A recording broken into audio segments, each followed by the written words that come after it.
Hello everyone.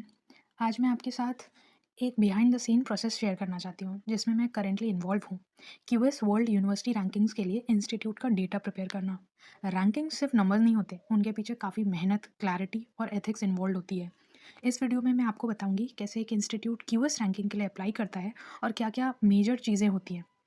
अब QS rankings क्यों important है? क्यूएस वर्ल्ड रैंकिंग इंस्टीट्यूट को ग्लोबल प्लेटफॉर्म पर रिप्रेजेंट करते हैं।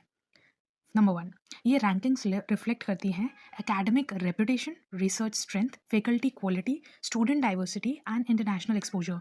इंस्टीट्यूट के लिए क्यूएस रैंकिंग का मतलब होता है global visibility, international collaborations and better academic benchmarking. इसलिए जो डेटा सबमिट होता है वो एक्यूरेट, ऑथेंटिक और ऑडिट रेडी होना बहुत ज़रूरी होता है।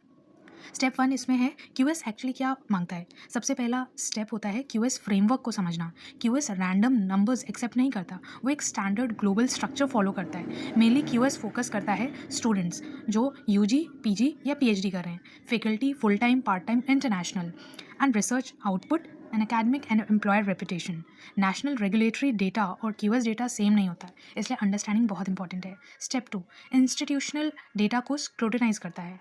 यहीं से रियल वर्क स्टार्ट होता है। डेटा स्क्रूटनी का मतलब सिर्फ नंबर्स देखना नहीं, बल्कि ये चेक करना होता है डेटा लॉजिकली कंसिस्टेंट था, है या नहीं, फुल टाइम और पार्ट टाइम क्लियरली डिफाइंड है या नहीं, कोई डुप्लीकेशन या ओवर रिपोर्टिंग तो नहीं हो रही।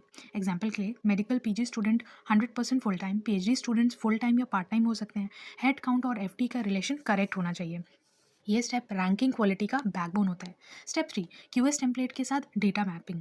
मोस्ट इंस्टीट्यूट का डेटा रेगुलेटरी या इंटरनल फॉर्मेट में होता है, क्यूएस का फॉर्मेट थोड़ा डिफरेंट होता है, इंटरनेशनल रैंकिंग ओरिएंटेड होता है, इसलिए हम केयरफुली मैप करते हैं। जैसे स्टूडेंट इनटेक यूजी, पीजी और पीएचडी लेवल के, फैकल्टी नंबर्स एफटी, पीटी या international, overall totals, head count और एफटी से कैलकुलेट करते हैं। गलत मैपिंग का डायरेक्ट इम्पैक्ट रैंकिंग क्रेडिबिलिटी पर पड़ता है।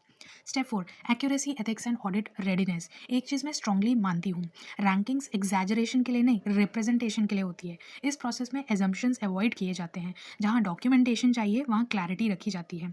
डेटा ट्रांसपेरेंट और ट्रेसेबल होता है। यूएस सबमिशन ऑडिट हो सकती हैं और लॉन्ग टर्म ट्रस्ट सबसे इंपॉर्टेंट होता है। इस प्रोसेस से मुझे क्या सीखने को मिला? यूएस रैंकिंग डेटा पर काम करते मुझे समझ आया कि इंस्टीट्यूशनल डेटा एक इकोसिस्टम होता है। हर नंबर एक स्टोरी बताता है। डिपार्टमेंट्स के बीच कोऑर्डिनेशन बहुत ज़रूरी है। ये काम सिर्फ टेक्निकल नहीं बल्कि स्ट्रेटेजिक और रिफ्लेक्टिव भी होता है। तो जो इंस्टीट्यूट क्यूएस रैंकिंग में एंटर करना चाहते हैं उनके लिए मेरा मैसेज है, अर्ली प्रिपरेशन स्टार्ट कीजिए, डेटा सिस्टम स्ट्रॉन्ग बनाइए, क्यूएस डेफिनेशन को क्लियरली समझिए और शॉर्टकट्स अवॉइड कीजिए। और यंग प्रोफेशनल्स के लिए रैंकिंग रिलेटेड वर्क एक पावरफुल लर्निंग एक्सपीरियंस होता है। तो आने वाले टाइम में क्यूएस रैंकिंग जर्नी के और इनसाइट्स शेयर करूंगी। So thank